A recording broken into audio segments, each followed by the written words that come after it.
Episode 26 by Dawn's Early Light first aired October 27th, 1974. It was written by Howard Berk, who will also be responsible for the final episode of the original 70s run of Columbo. He also wrote 3 episodes of Mrs. Columbo for some reason. And it was directed by Harvey Hart, who directed 30 episodes of Peyton Place and such. We'll hear his name again. Our episode today begins quite eerily as we slowly walk down a dim hallway in complete silence. Up ahead is the kitchen and a man standing at the table tampering with what we are told later is a 75mm cartridge. This is a drill cartridge, likely made of solid brass, and is a dummy round, meaning it is designed to look and feel like a real round, but used for the practice of loading, handling, and checking. The gunpowder this man dumps out would not be inside. Then he unwraps strips of plastic explosives, which is malleable, like clay, and composed of plastic binder, plasticizer, and of course, explosives. We learn later that this is C4. And the man is sweating quite a bit. Either he's extraordinarily nervous or it's terribly hot and humid in this house. As we observe him, though, he seems very controlled and competent with his project today. This is a very meticulous, calculated, slow, and quiet intro. Then he takes the gunpowder and washes it down the drain. Interesting choice. Oh, how sweet. He has a heartleaf philodendron. He checks his Timex watch, reading 6:07, puts on his army jacket, black leather gloves, and his general's hat with scrambled eggs on the visor. They're specifically oak leaves and acorns, reserved for high-ranking authority, and are symbols of strength, endurance, power, and longevity, just like the mighty oak tree. He takes his customized cartridge, tucks it under his coat, and steps out onto his front porch, draped with ivy and some potted red geraniums. This is a man who appreciates plants. Then the first sound of music as he returns this cartridge to its rightful place, removing a white cloth and locking the trunk. There is no original music written for this episode. All we'll hear is military drums and military band music. Now, strolling up to a cannon displayed on a white platform, he looks around and climbs the steps. He appears to be inspecting the cannon, but is mostly looking around to see if anyone is watching as he removes that rolled-up cloth and stuffs it down the barrel. This seems like an awful risk to do in the daylight. It appears he is surrounded by windows. The insignia on his sleeve is the 6th Army's patch, worn post-World War II in the 1950s. They had the responsibility of training Army forces. He looks around and notices something. A big jug of liquid hanging from a window. I'm sure that will come up later. Then we hear reveille playing on a bugle. Reveille is a French word for wake up, and is traditionally used as a wake-up call for military personnel, often played at sunrise. We know it is past 6 a.m. now, so these boys get to sleep in around here. We are transported to the man from earlier pretending to get out of bed. He has coffee delivered, I suppose every morning, by one of the students. He tastes the coffee and confirms that he approves of it. Let's finally introduce him. This is Colonel Lyle Rumford, played by Patrick McGoohan, born March 19th, 1928 in Astoria, Queens, New York. He starred in the TV series The Prisoner, producing all 17 episodes and also directed many of them, and all the episodes of Danger Man and Secret Agent, and the films Mary Queen of Scots, Escape from Alcatraz, and Braveheart. Please share your favorite roles of Patrick McGoohan, as well as any other actors we discussed today. You know, I never realized I had a freckle on the right-hand side of my nose. When they come to film my life story, you've got the part.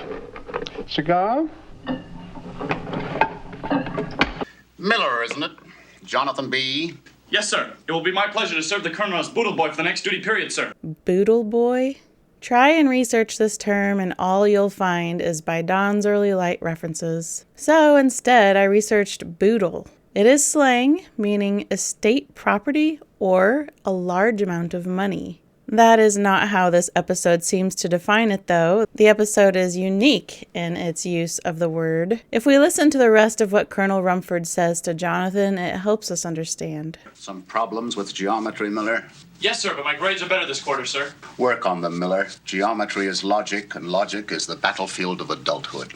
So it seems more like Boodle Boy is a disciplinary role for a student struggling in a subject or what have you. This seems to be their first meeting this morning, but Rumford must have read up on him to know why Jonathan was selected as this duty period's Boodle Boy. Did you notice he has 2 brushes for his hair this morning? These handleless brushes are called military brushes, although I do not know why he has 2 of them.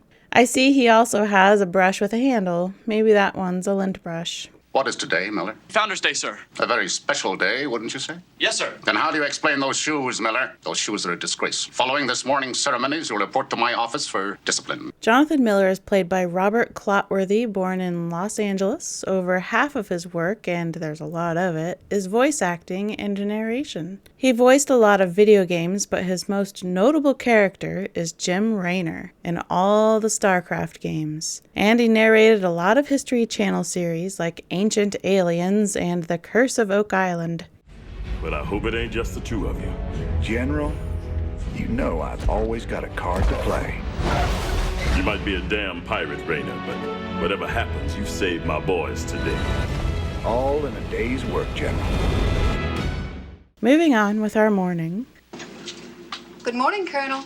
Naturally, our guest of honor from Phoenix will be late. Naturally. Let me know when he arrives. The secretary, Miss Brady, is played by Madeleine Sherwood, born November 13th, 1922, in Montreal, Quebec, Canada. She was in Cat on a Hot Tin Roof, The Changeling, and every episode of The Flying Nun. How could you do that to a child? Like this, honey.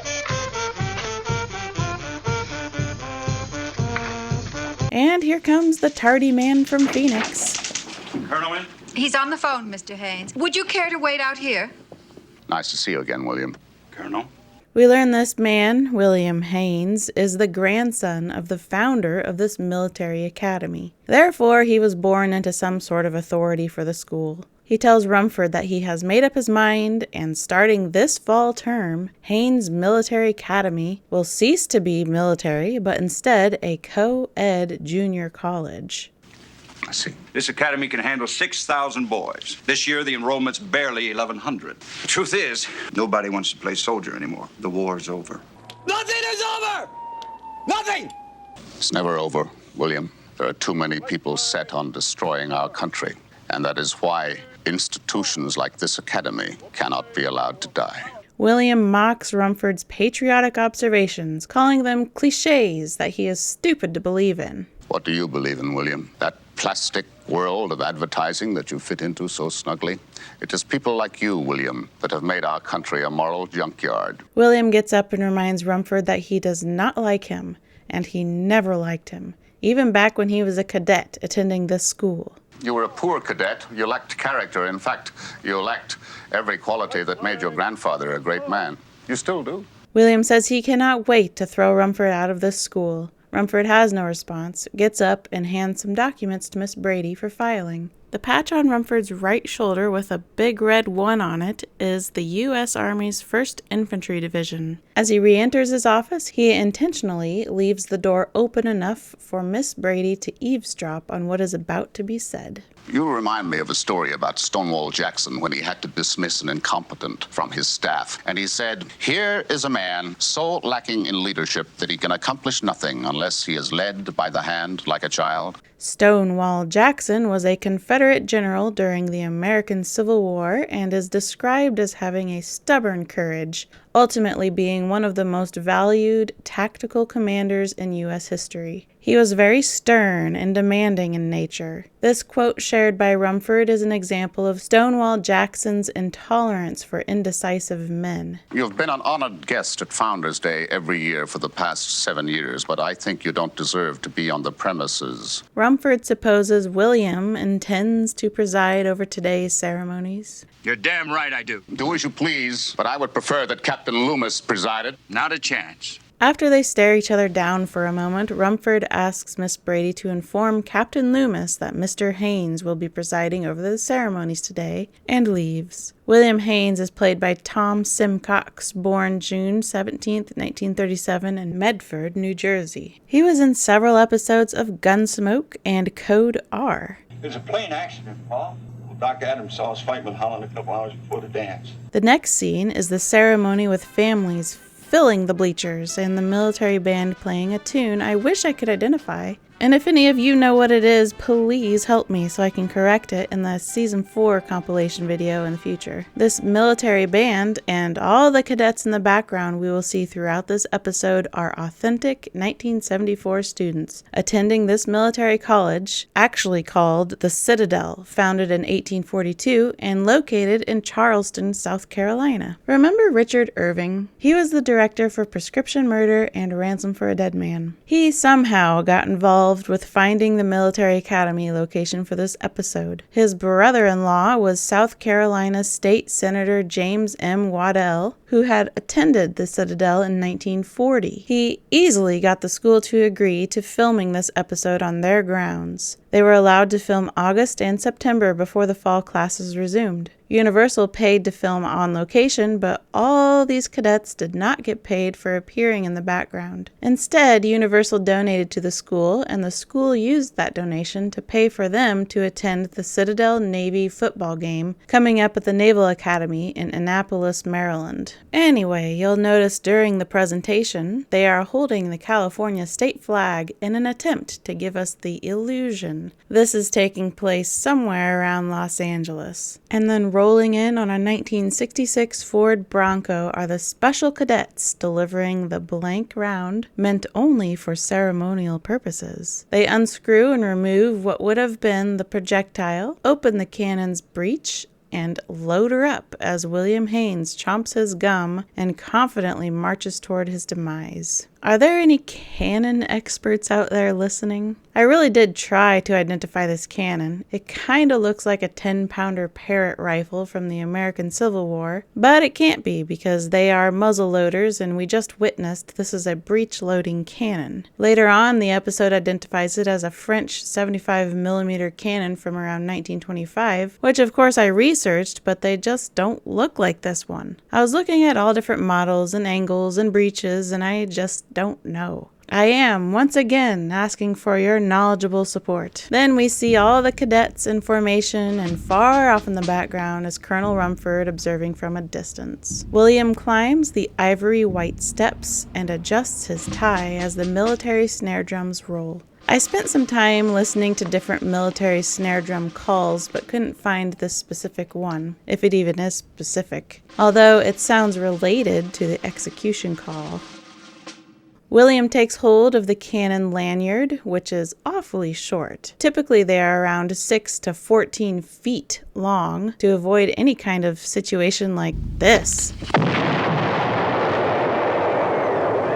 And now hundreds of families will forever have the memory of a man getting blown up on Founders Day. Colonel Rumford appears unfazed as he witnesses this gruesome public execution that went perfectly to plan. After all, a man like Rumford isn't going to be removing his enemies with just a simple little old gun in the cover of the night. Not when he's got his lucky killing cannon on display. Maybe he figures this image was good for all those men and women and children to see. Toughen them up for war. Maybe they will join the academy now. And when you think about it, the reason for this murder was somewhat similar to any old port in a storm. In both cases, someone is threatening to take away the most valuable thing in the world to them. The scene now changes to an investigation. Columbo is here, picking up shrapnel and tossing it back to the ground. Who are all these people standing around? Why are they here? Are they hoping to see remnants of William Haynes on the steps? Look at them. Vultures. Speaking of those steps, they look like they've already been scrubbed clean from this angle. Colonel Rumford notices Columbo wandering around investigating. Mister, you better hand that over to the police. I'm gonna do that, sir. This is a restricted area. You better leave. Rumford stands for a moment and watches Columbo not leave. You may wish to detain this man. He refuses to leave the area. This man is Lieutenant Columbo, sir. He's in charge of the investigation. Is he? Lieutenant! They are briefly introduced, and Columbo returns to what he was doing. No small talk right now. We located the victim's car. There's the keys. Thanks, Mike Lally. You've been a big help. So far, we know Mike Lally from Lady in Waiting, Short Fuse, Blueprint for Murder, Etude in Black, Requiem for a Falling Star, A Stitch in Crime, Double Shock, Any Old Port in a Storm, Candidate for Crime, Double Exposure, Publisher Perish, Mind Over Mayhem, Swan Song, A Friend Indeed, An Exercise in Fatality, and Negative Reaction. Yes, I am deliberately leaving out future references. I know he's in Now You See Him. Thank you. And before doing any kind of research on this episode, I expected I was going to be identifying a ton of uncredited background actors, but nope, only one. Dear Mike Lally. Some of you will be relieved to hear that. Getting calls all the way out in Westlake, wondering about that noise? It must have been pretty loud, huh? Of course it was loud. The gun did blow up. You fellas gonna wrap it up? What's the wrap up? This is Officer Corso, played by Sidney Armis, born December 19th, 1924, in the Bronx, New York. He was in The Thomas Crown Affair and Night Falls on Manhattan. Columbo finds some burnt cloth in the grass and thinks about it. Then he looks at a hunk of metal with a thread stuck to it. And now we're in chapel, paying respects to the unfortunate death of William Haynes. Mr. William Haynes is dead, gentlemen. I shall miss him. Chaplain will now lead you in prayer. Let us pray. And then Columbo sneaks up behind Rumford, deciding the best time to question him is during prayer for the deceased man. He takes out that hunk of metal with a thread stuck to it that he found earlier. You see that? That's thread. Excuse me a moment, please. Chaplain, very nice service. Thank you. As everyone is dismissed, Columbo keeps talking about this thing he found that he wants to show him. You won't believe where I found this. This was underneath a patrol car. This piece of cloth. Do you know what this is, sir? No idea. Columbo just can't figure out what this cloth is for. Then he wonders if it's possible the cannon could have exploded if this was left in the barrel. If anything blocked the barrel, would cause the explosion to back up and blow the breech. Columbo thanks him for his help and leaves, with a final thought that if he can't find anybody here at the academy to identify this cloth, that's no trouble. He'll have the lab look at it tomorrow. Just a minute. We see that again. Could be a cleaning rag. A rag used to clean the cannon? Yes. Oh, well, thank goodness. What a relief. Columbo wonders who is responsible for cleaning the cannon. Rumford says a cadet is in charge of that duty. If he'd like to stop over to his office, he can check who it is. When they enter the office area, Miller, the boodle boy, is waiting for his discipline from this morning's dull shoes. Better, Miller.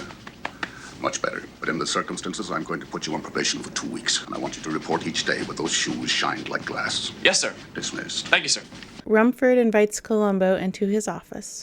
He thought you were going to hit him. What's that? The boy out there, he thought you were going to hit him. Did he? I guess he flinched a little. Rumford says his bark is far worse than his bite. He's my boodle boy, the sort of orderly that brings me coffee each morning after reveille. Usually, orderly is a term for hospital attendants for non-medical care, but a secondary use for the word is specifically for a soldier who performs minor tasks for an officer. Columbo shows that he is also confused about the boodle boy term. What was that you called him, sir? A Boodle boy. Rumford explains why he is so strict. I suppose at 6:30 in the morning it's difficult to think about shined shoes, but if they don't learn self-discipline now, they never will. After looking through his list of assigned cadets, he finds Springer is responsible for the gun cleaning detail. If anyone were capable of such an irresponsibility, it could be Cadet Springer. He's been suspended twice already. He has more demerits than I can count. You'll notice behind Rumford are 3 flags. Of course, our beautiful United States flag on the left, and then in the middle I originally thought was a South Carolina state flag, but then I remembered there are no words on the South Carolina state flag, so this must be the Citadel's flag with their seal on it, because this is the actual office of the president of the South Carolina Citadel Military Academy. And then brought along from the west is the California state flag for the episode. As we travel through this episode, you'll notice I won't have a whole lot to say about props today. That's because it seems some of the only props brought to this episode was the California flag, Columbo's car, a suitcase, and a box of cigars later on. Most of what we see is all on location, real life. And because this episode was filmed on location, one of the big problems the crew had to deal with was the constant humming of fluorescent lights, which ruined quite a few takes. So you'll also notice there is a lot of ADR going on. ADR is automated dialogue replacement. Oftentimes in the past I called it dubbing, but that term only applies to replacing the original language with an entirely different language. ADR is done post-production, where the actors have to come in and re-record their lines in a nice quiet studio to replace what was originally filmed because the sound quality was too poor. I am glad that I am always learning. Here is one pretty obvious example of ADR so far in this episode. You're damn right I do. You're finished anyway. Who in the hell needs you for anything? Then entering the office is Captain Loomis. I'll step outside. Right where you are, Lieutenant. Someone over there is fermenting hard cider at Pershing Hall. Are you aware of that right under your nose? No, sir. He reminds Captain Loomis that possessing and/or use of alcohol is a serious violation of their rules. He asks Loomis to investigate who is responsible for this fermentation, and Loomis leaves. Guess boys will be boys. Boys will be boys, but someone's got to turn them into men. Yes, sir. Columbo asks where he can find Cadet Springer to talk to him, and Rumford says he should be in Pershing Hall. Which way is that? Out the main entrance, to the south parking lot, across the courtyard toward the recreation building, and then right toward the chapel. Turn left just before you get there. It's 3 buildings down on the left-hand side. Well, that was overly complicated instructions. Columbo appears to think so too. But instead of asking for clarification, he says thank you very much and heads out. Then after closing the door to Rumford's office, he turns to the secretary to ask, how do you get to Pershing Hall? She is extremely helpful by providing a map. Next scene, all the officers are searching William Haynes' 1974 Ford Thunderbird, while Columbo passes by trying to follow the map to his destination. Lieutenant, is there anything else you want us to do? Can we go back to town? Yes, I have my own car. I got Haynes' personal effects. I'm gonna put him in my car and take him back with me. This makes Columbo stop his map quest to come have a look at what they found. Other than the overnight bag of clothes, there is what they figure must be a blueprint. Columbo takes the blueprint and unrolls it. What is it? It's not identified. It says locker room. Maybe it's a new gym.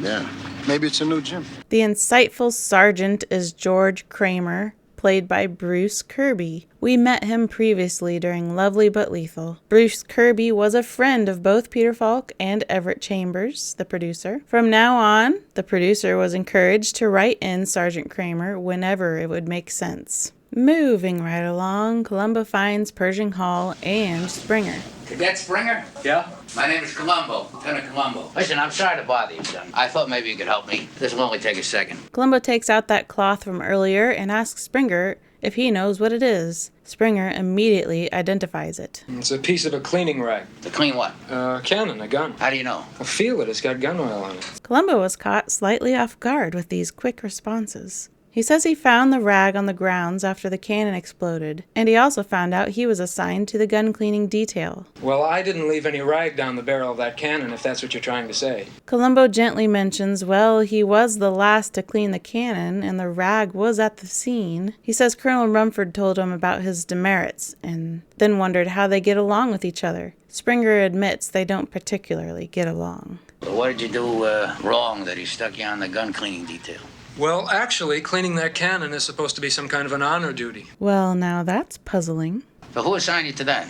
The colonel. How often do you clean the gun? Every night. He asks if he cleaned it last night, and instead of answering, he gets a little impatient and says he did not leave that cleaning rag in the cannon. Columbo gives him another chance to tell the truth. Is there anything else that you'd like to tell me? No. Columbo says maybe we can talk again some other time, and Springer does not respond. Then there is a gently spoken southern boy sent by Rumford to invite Columbo to supper. He instructs Columbo how to get to the mess hall. Just follow this path till you come to Sheridan Hall, take a right, and then a left in front of the transportation office, and the mess hall will be just in back of it. Thank you very much. Columbo is lost as soon as he steps outside the building. Excuse me, fellas, can you tell me where the mess hall is? The mess hall? Can you tell me, is the mess hall this way? I'm sorry. I just want to know, can you tell me, is the mess hall in this direction? He finds one of the stiff plebes running alone and gets him to speak. Plebe's not allowed to talk, sir. Oh, could you just point with your finger? Is it that way? That way, sir. Thank you very much. Plebes are freshmen at military academies. This odd running form is one of those strict mental and physical discipline things, teaching attention, uniformity, and encouraging a forward gaze. It's just one part of the intensity of boot camp type training designed to transform civilians into soldiers. Columbo successfully arrives at the mess hall or dining area where we again see very odd behavior from some of the boys. It's explained that they are not being punished but are first-year cadets, again called plebes, and the way they are eating is called eating a square meal. This stiff eating method is another disciplinary tactic to teach focus and obedience, as well as making eating an uncomfortable task to demonstrate control. Ultimately, these ultra-strict rules are meant to break down their individuality in order to rebuild them as members of a cohesive team and shifting focus from me to we. You had your little talk with Springer? Yes, sir. Satisfactory? No, sir. Well, that's quite a plate full of peas and green beans. We're getting our fiber tonight. Why was your talk unsatisfactory? There were a couple of things that bothered me, sir. The first thing Columbo brings up is why was Springer assigned an honor detail if he was such a delinquent? Rumford has a reasonable response, in my opinion. With rebellious cadets, we try punishment and discipline. And as you know, Lieutenant, the best men are not always the most docile. But in the case of a cadet who's got character, I find that an honor detail sometimes works wonders. And Rumford confirms, yes, he was the one who assigned him to that detail. But then Columbo wanted to know why he didn't remember he made that assignment when he asked him earlier. Rumford says he just didn't remember if Springer was still on the assignment, because he could have been replaced by now. Columbo asks if he'd passed the butter. Well, what happened to all of Columbo's peas and green beans? If I pass the butter, will you promise to explain to me why the conversation was unsatisfactory? Actually, sir, I'm putting on weight and I'm trying to cut down on my butter. At home, we don't have butter. My wife, she uses margarine, but I give that up. Oh, Columbo. Rumford says he doesn't mean to pry, and if Columbo doesn't want to tell him, he understands. Columbo finally says, well, I don't think the boy is telling the truth, and he's holding something back. However, when he denies leaving the rag in the gun, that I believe. Can you explain to me why you believe him? Because he identified the rag so fast. Rumford says to beware of an excess of compassion. He says, I have no desire to destroy this young man any more than you do, but he was guilty of negligence, and his carelessness cost a man's life. He is going to be severely disciplined right here at Haynes Military Academy.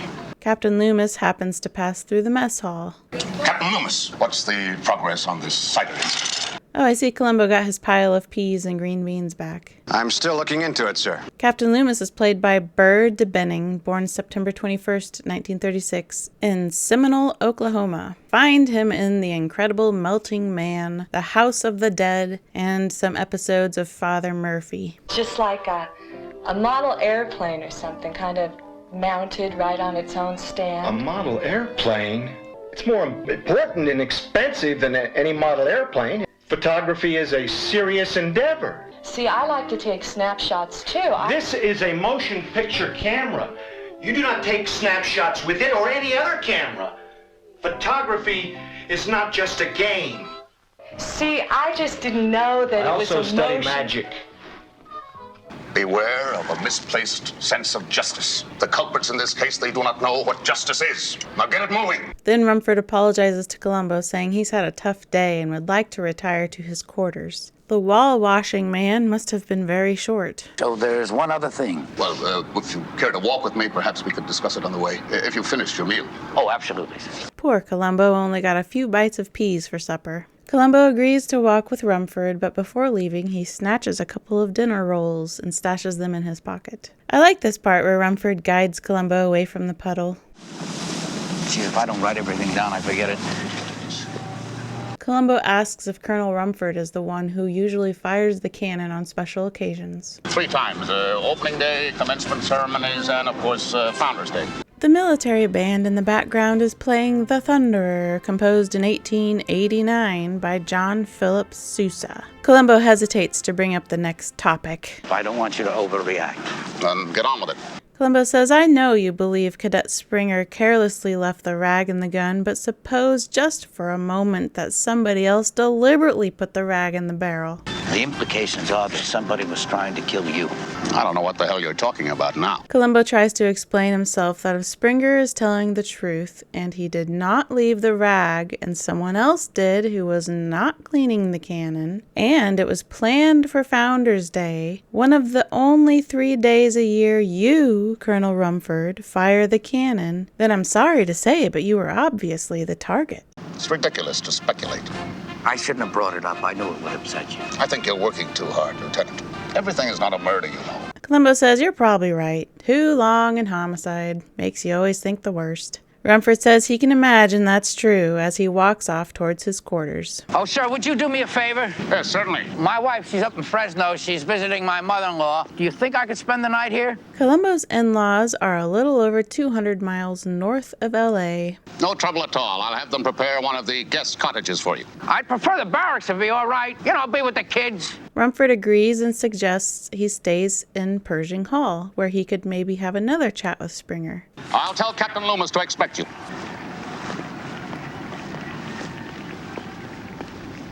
As Captain Loomis escorts Columbo to where he's staying, they visit about the cider situation. This is the hard stuff. Some of these kids, they bottle it up and then they let it ferment in the night air. When I was a kid, it was panty raiser, Morgan. Panty raids. Yes, I really took time to research the history. This was an exciting little activity during the 50s and 60s at co-educational colleges in America. It involved a large collection of male students invading the women's dormitories to get their hands on a lady's panties as a trophy of their successful infiltration. Maybe Columbo needs to ask a few more questions to Captain Loomis about his past panty raiding experiences. He acts like fermenting hard cider is such a wild rebellion, but I kinda think panty raids are worse. At least you're learning a useful skill with fermentation. Do you have a match? I don't smoke. But I do have a panty or two. I don't see Springer. The colonel has placed him on punishment detail because of the cleaning rack. I'll leave you in Morgan's hands. If you need me, I'm quartered upstairs. Columbo says to Morgan that he didn't expect the rooms to be like this. You know, I was in the Army myself, Morgan. We used to have one big room, upper bunks and lower bunks, 50 guys, and half of them were snoring, and the other half they were writing letters, so there was no privacy. This is an example of what Columbo remembers. Oftentimes in war films, they show this type of barracks for the cadets. Columbo really likes the separate rooms. I mean, if I had this when I was in the Army, I could have enjoyed it more. Then Columbo asks Morgan about the new gym. New gym, sir? Yeah, I understand you're building a new gym here. Well, that's the first I've heard of it. The gym we've got's pretty new anyway. It's only about 7 years old. Cadet Morgan is played by Bruno Kirby, born April 28, 1949, in New York City. Find him in Donnie Brasco, City Slickers, Good Morning Vietnam, and The Basketball Diaries. You're from there down there, Florida, huh, Donnie? A lot of parking meters down in Florida.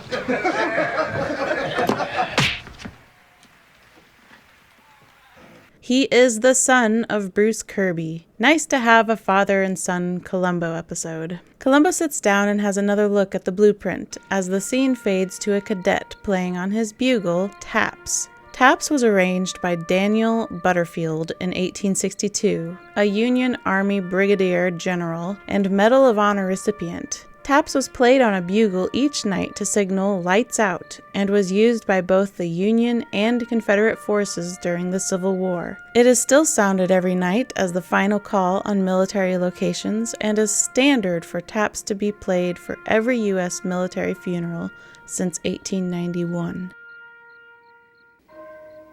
Then we hear a bell tower ring 3 times and Columbo suddenly sits up, seeming a bit disoriented. He starts looking through his pockets to find those bread rolls he was saving and eats them. He also grabs his notebook. The episode is completely silent during this moment. Then we see him walking across the courtyard to the payphone. He calls up Officer Corso from earlier. Columbo has to remind him who he is. Lieutenant, it's 3 o'clock in the morning. I hate to disturb you at this hour, but you said something today that's been bothering me. He remembered him saying people out in West Lake heard the cannon explode. Getting calls all the way out in West Lake, wondering about that noise? But you know, they fire that cannon every day. How come they never heard the noise before? Lieutenant, the gun never blew up before. I see. Well, I'm sorry I woke you. I'm sorry, too. You'll notice Officer Corso and his wife have the I Love Lucy 2 separate twin-size beds. Did married couples actually have separate twin beds outside of television? Turns out, yes. I guess they did. By the 1920s, it was a desirable and fashionable choice among the middle class. Interestingly, I keep reading it was originally a health precaution in the later 1800s to avoid passing on germs through exhaled breathing right next to each other. Victorian doctors warned that sharing a bed would allow the weaker sleeper to drain the vitality of the stronger. That's a bit dramatic. But then, as time went on, separate beds became a symbol of distant or failing marriage. I read some say that the twin bed set was an invention of the devil, jealous of married bliss. That's a bit dramatic. So you see, no matter what, people will always be very dramatic and extreme on any and all topics. Anyway, by 1960, the separate twin beds had pretty much phased out, so it's interesting that we see it here in 1975. Then, for the first time, we actually get to see Columbo's notes. You'll notice a sketch of a little man. I'm convinced that's Mike Lally, drawn by Peter Falk. He loved to draw people. Peter first started drawing around 1971 while in New York for the Prisoner of 2nd Avenue Broadway performance. He considered drawing an addiction for him on the same level as smoking. Well, the portion of the note we are supposed to see is the black Sharpie part that reads Ballistics, Sergeant Kennedy, and a phone number. Columbo puts another coin in the payphone, and the scene cuts to morning with Reveille playing again and a cadet hollering for everyone to wake up, even though the bugle is certainly doing that job just fine without him. But apparently this isn't abnormal at all. Up and at 'em, trooper. Let's get with the program. Everybody up! Columbo heads to the restroom to wash his face for the morning and notices some old, dirty dust on the sink. Glancing up, he sees a filthy vent and exhaust fan, and the cover is off-center. Next, we are outside with cadets doing drills and Rumford observing, and Columbo arriving in the background, with the cannon still sitting on its pedestal despite blowing up. And then I guess an investigator comes up and examines the cannon? Maybe that's Detective Kennedy. Columbo explains to Rumford that he's been bothered by how loud the cannon explosion was and wanted to share what Mr. Kennedy and ballistics found out. I have it right here. He took little pieces of metal from the breech of the gun and he had them analyzed. Taken into the lab. It's not good news, sir. I love it when Columbo is about to reveal something to the murderer but takes his sweet time doing so. Mr. Hamlet, a moment before we go. What is it? Bad news. What? You remember I definitely told you about the ding-a-ling ice cream truck? It's not good news, sir. My new traces of a gelignite, is that the right word? Gelignite. A gelignite called C4. Yeah, I see that. That's kind of funny. Rumford wants to look at his notes, and then walks away up to the cannon and looks at Columbo's notes with his back to him. This is the same behavior at the chapel when he took a second chance to identify the cleaning rag earlier. That's a very powerful explosive, Lieutenant. We don't use it here. But that's the point, Colonel. Somebody had to alter the shell. The military band in the background today is playing National Emblem, composed in 1902 by Edwin Eugene Bagley. It is a standard of U.S. march repertoire. Columbo makes it clear that this explosion was absolutely not an accident. Now we're talking about murder, pure and simple. You really think so? I'm certain of it, Colonel. If such a thing were proven, it would be a black mark on the history of this academy. He encourages Columbo to get moving on his investigation to clear it up as soon as possible. I'll talk to Miss Brady and make sure that all files are made available to you. Anything else I can do for you? I'd love a fresh pair of socks. They'll be right over. He probably needs a fresh pair of other things, too. Hopefully Captain Loomis doesn't deliver any of his. When I was a kid, it was panty razor. Next, Colonel Rumford speaks to Springer, who is scrubbing the cracks of the courtyard with a toothbrush. He tells Springer that Columbo wasn't satisfied with his answers and that his situation is much more complicated than expected. In fact, there is a distinct possibility that you may be charged with murder. He says despite their differences, he can be assured that he and the Academy will stand behind him on this matter because Rumford still believes he will make a good soldier. Then Rumford walks away without response from Springer. Roy Springer is played by Mark Wheeler, born December 23, 1947 in Hennepin County, Minnesota. He was in every episode of Mobile 1 with Jackie Cooper. Springer suddenly takes off in a sprint across the courtyard and off the screen. You know, if we look at this location, the Citadel from above, they still have their lovely checkerboard courtyard. There's actually several of them. Columbo is looking through the files, trying to make small talk with Miss Brady, but she's really, truly not interested in visiting with him. I guess you must have known William Haynes pretty well. No, I rarely saw Mr. Haynes. Look at this. I see where Cadet Springer was caught sneaking off the academy grounds 6 times. He was seeing a girl. I do have work to get through. Sorry, ma'am.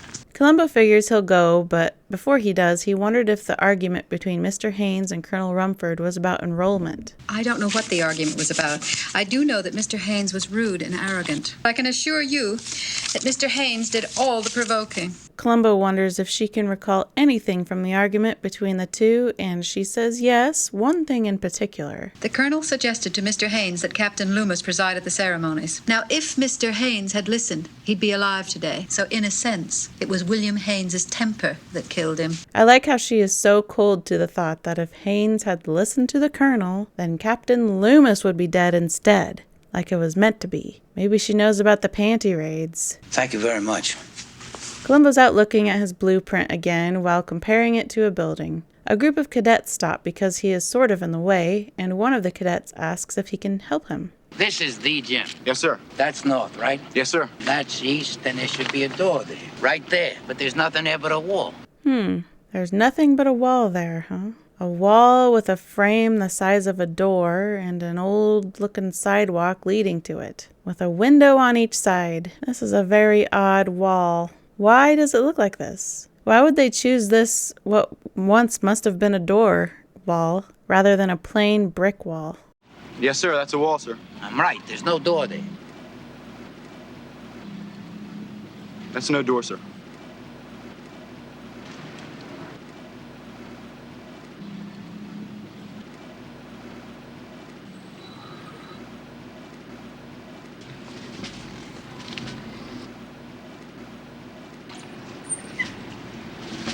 But where's this door? But this is crazy. Columbo walks away with his blueprint, and Loomis catches up to him. Got a problem. I'm right. There's no door there. Actually, he came to inform Columbo that Cadet Springer is missing. Columbo puts the wrinkled blueprint in his car and drives off to the Valley Stream Girls' School somewhere in the vicinity of L.A. Columbo asks for help from one of the students. Miss, excuse me. Yes? I'm looking for a girl. I'm sorry, I'm not supposed to talk to strangers. Good for her, remembering stranger danger from elementary school. And what kind of a thing is that to say anyways, Columbo? I'm looking for a girl. I'm looking for a girl. But then Columbo does a little bit better, saying he's a police officer looking for Susan Gerard, which is a name he got from Springer's file. Sure, Susie goes here. Could you tell me where I could find her? Sure, she's on that bus that's just pulling out. She says Susie is wearing a red sweater, and Columbo hops in the car and follows the bus, which leads to a car lot or something. There goes a red sweater running down the way. Must be Susie. Then we are inside somewhere, with Susie bringing scraps of food to Springer. I hope you like cheese. It's all they had in the machine. Terrific. Listen, I managed to scrape up about $20 if you need it. I don't need it. I think I'm just going to try and bum a ride up north. Susan Gerard is played by Karen Lamb, born June 21st, 1952, in Indianapolis, Indiana. She was in a few episodes of Police Woman. Roy, don't you think you ought to stay? No, I mean, I know you didn't do it, but... Somebody's trying to set me up. Who's trying to set you up? Oh, looks like we're in a boat. So we are given the idea that Columbo is about to have plenty of time to talk to Springer, and he's probably going to get the truth. Because the scene cuts to Miss Brady informing Colonel Rumford that Lieutenant Columbo is waiting for him in his office with Cadet Springer. Lieutenant, Mr. Springer. Sir. Rumford asks if Springer is being charged with anything, and Columbo says no. Rumford then enters the restroom to wash his hands for some reason. The boy has been no help as far as who did it. You are satisfied that he didn't do it? I'm sure you will be too. Columbo tells Roy to share why he is not responsible. Sir, it's impossible for me to have left that rag in the barrel of the cannon, sir, because I didn't clean the cannon the night before the ceremony, sir. Why not? I was off campus, sir. Columbo backs him up, saying it's true, and there is a second party that will verify his story. Rumford dismisses Springer, telling him to stay in his quarters. Who has keys to the arms room? Springer has a set, the officer of the day, and I have a set that will open every lock on the campus. Columbo says maybe somebody took one of the copies of that key, and Rumford says it's impossible his set was taken. The night before, we had a staff meeting that went to 2200 hours, and then I retired to my quarters where I slept soundly until I was awakened by my boodle boy at 6:30. 2200 hours. What time is that? 22:30 hours. Army time. Makes it 10:30 at night instead of in the morning. Oh, yes, of course. Columbo surely should understand military time, or army time, as Eddie taught us. You're learning, Skip. Out. Oh, yes, Eddie. Out. I mean, we know Columbo served in the Korean War, and I believe the police also used the 24-hour clock to avoid confusion on times. I think he's just playing the fool for Rumford. Maybe we ought to be looking at an expert in guns. You know, explosives. We have a number of experts right here on campus. Would you put yourself in that category? Very definitely. Columbo wonders again, who would want to kill Colonel Rumford? Rumford can't think of any specific person who might want to kill him. Maybe nobody's trying to kill you. You know, I've been wrong before. Bill Haynes was blown up. Let's keep it simple. Somebody was trying to blow up Bill Haynes. What are we beating our brains in for? Rumford changes the subject. Would you like to try one of quality for a change? Columbo pauses for a few seconds as Dixie starts to play by the military band outside. Dixie was first published in 1860 by Northerner Daniel Decatur Emmett, though there are arguments about who's the original writer. But Dixie quickly became a song of the South during the American Civil War. It's often thought of as the unofficial national anthem of the Confederacy. Well, thank you very much. Will you join me? One a day. Rumford slices the end of his cigar and offers his knife to Columbo to do the same. Do you have a first name? I do. My wife is about the only one that uses it. How nice of Rumford to want to know his first name. This is the first time we've witnessed anyone taking interest. We have similar jobs in a way. It's the wars, you see, the wars. When that stops, I'll hang up my uniform. I'll go and take care of my backyard. I got some roses, white roses. And I suppose that when people stop abusing each other, you'll hang up your uniform. Then the phone rings for Rumford. Columbo says he has something to show him, but he's got to go get it. But then the scene fades into Rumford opening dormitory doors and looking inside briefly. He seems to be checking for something. Columbo shows up. Colonel Rumford? Excuse me for intruding. Miss Brady, she said you were on an inspection. I am. Oh, I thought this was a vacant dormitory. It is, but it'll change. Kinda sad realizing he was inspecting an entirely empty dormitory with confidence it will one day be filled. It's going to change, mister. You can put your money on it. No more reluctant mama's boys, no more 4Fs, no more Section 8s. This country is going to have the best damn army in the world. 4F, when referring to military, signifies a person that is not acceptable for service for various reasons like psychological problems, physical disabilities, or chronic illness. And Section 8, on the topic of military, is a term for discharging someone from the military for various reasons, some being psychological issues, undesirable character traits, and mental unfitness or inaptitude. And a mama's boy in the military is someone excessively dependent on their mother, now struggling with separation from home and having a hard time coping with the harshness of boot camp, often seen as timid and weak by peers. Columbo says, here's the thing I was wanting to show you earlier. It's a blueprint we found in Mr. Haynes' car for your gym with a few renovations. Rumford says he did not authorize any renovations, and Columbo says, well, Mr. Haynes must have. And the part that confuses me is the locker room. I mean, I don't want to be indelicate, sir, but if this is a boys' locker room, there's something missing. No urinals. That's it, sir. Gee, maybe Mr. Haynes had the idea of permitting girls to come to the school. Rumford says, well, William Haynes had a lot of strange ideas, and that was certainly one of them. He used to run it up the flagpole from time to time, as they say. The full catchphrase there is, let's run it up the flagpole and see if anyone salutes. It means to share an idea and see if the reaction is positive. This catchphrase was most used during the 50s and 60s. Did you know it even has its own official holiday? On January 2nd. Okay, here's an idea. Let's run it up the flagpole and see if anyone salutes it. I can assure you that if Mr. Haynes had brought up the subject of a co-ed school, he would have been turned down flat. I guess it wouldn't be necessary for me to personally check that out with each member of the board. You'll do what you have to do. And the scene changes to the very early hours of the morning. Let's go! What's happening? Snap inspection. 3 o'clock in the morning. I know, how inconsiderate. Lieutenant, it's 3 o'clock in the morning. Yes, I hate to disturb you with this hour. And this may take some hours. Hours? But someone in this dormitory is fermenting cider. So they check through each of the dormitory rooms and find nothing. The latrine. Search it. The latrine. Captain Loomis does about as good detective work as Sergeant Grover Vernon from the Greenhouse Jungle and candidate for crime. What's that? Shoes with metal trees in them, Sergeant. That's all. That's what's making the buzzing. Wait a minute. Did you open all of these? No, sir. There was no point in it. Well, let's open them. Whoever it was, Mr. Hayward, has to have been a human fly. I don't know how he managed that ledge out there. Loomis says there's nothing here. Nothing, sir. Captain. Sir. While Rumford immediately sees something that shouldn't be there. That black soot from the vent above. Check it. Sir. Check the vent. Check the vent! Yes, sir.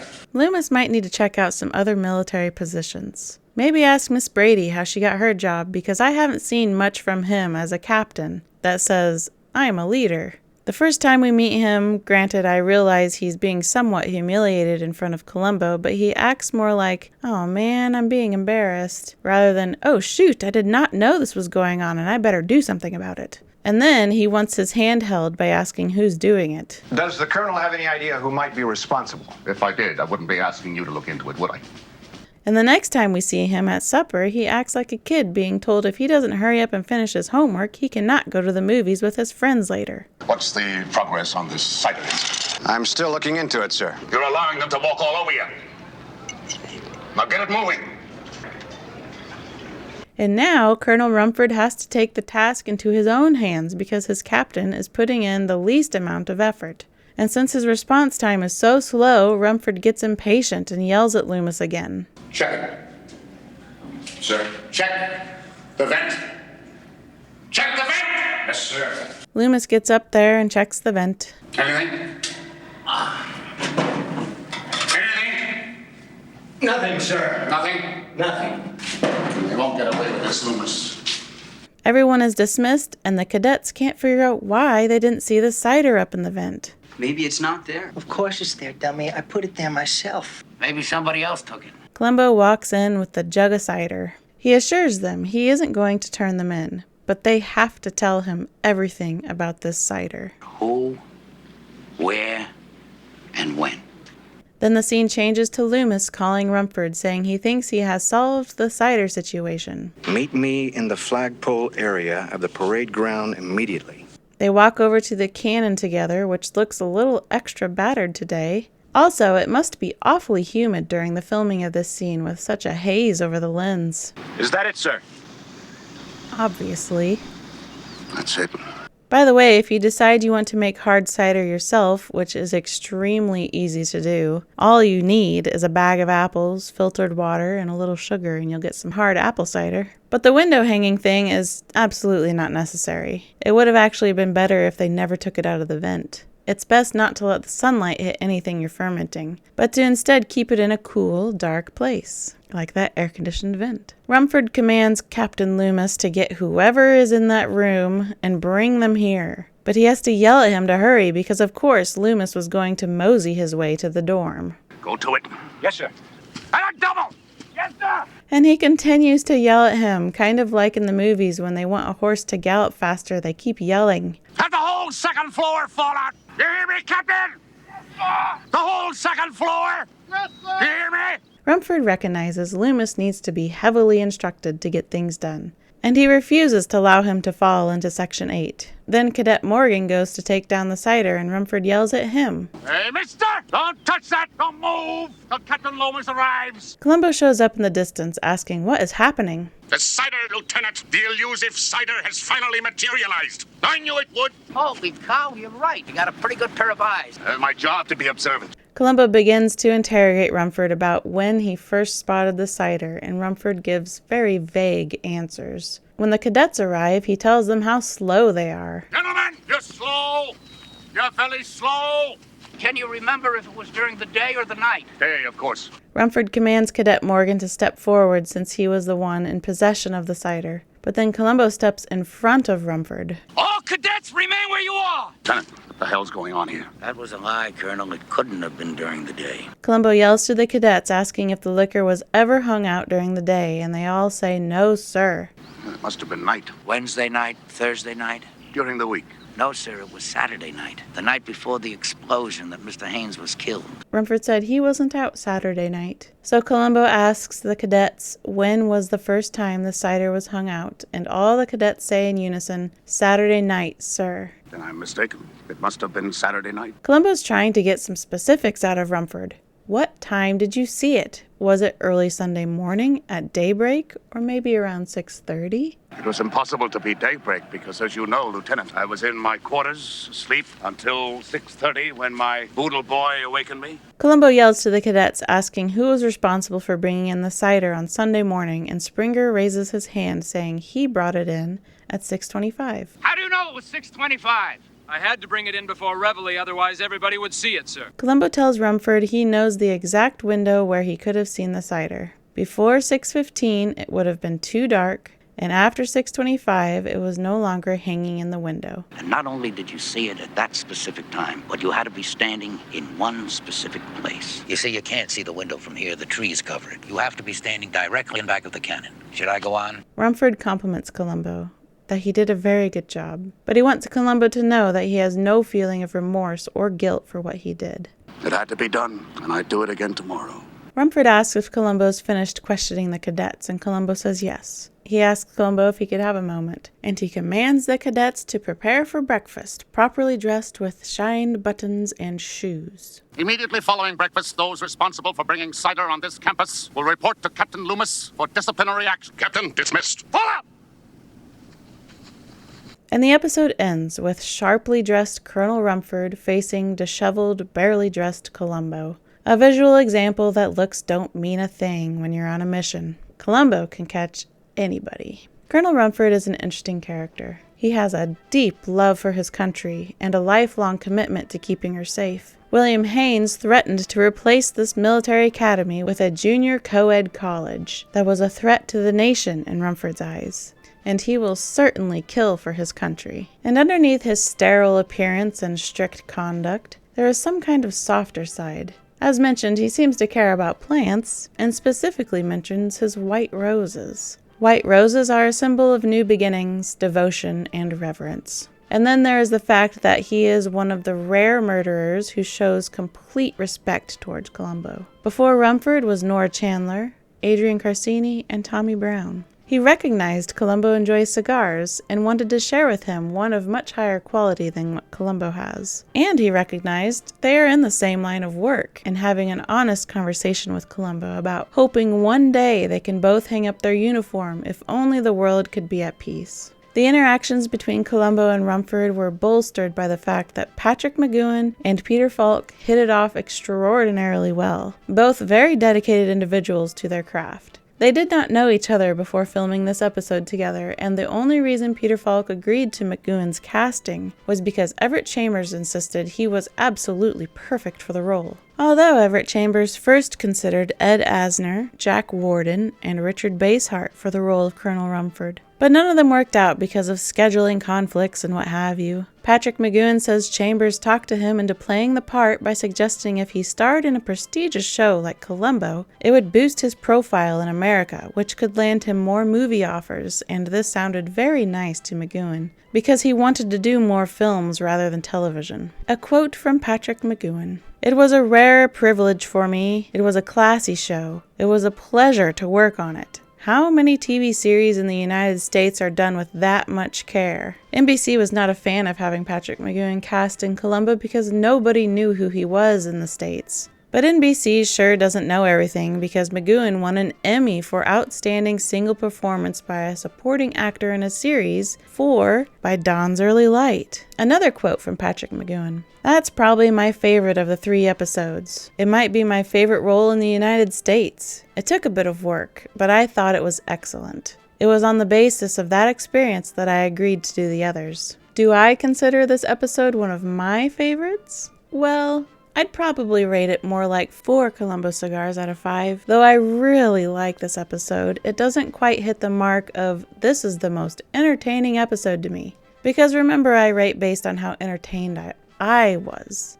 Me. But I'm very curious how you, dear listener, rate this episode and why. I have read that many say this is their favorite episode, often following that with being huge fans of Patrick McGoohan. But then there's also those others that say this is a boring episode. I absolutely do not consider this a boring episode, though it is certainly a slower, more somber, and quiet episode. The lack of music doesn't really bother me, but I do love hearing new scores. The humor wasn't as robust as it has been in previous episodes, and you know how I like watching what goes on in the background, but there really wasn't too much to talk about back there. But overall, I think the writing is very well done, and the honesty in the performances of both Patrick McGoohan and Peter Falk are very notable. And before we start sharing alternate titles from other countries, I have to share that Patrick McGoohan was 6'2".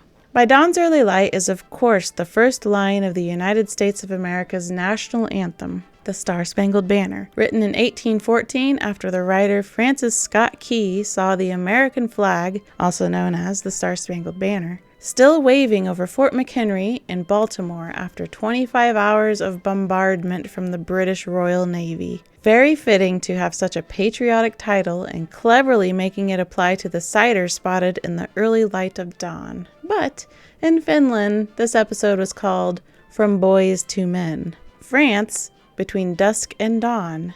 Italy, At the First Light of Dawn. West Germany, The Devil's Corporal. And Japan, Gun Salute Elegy. Coming up next is Troubled Waters.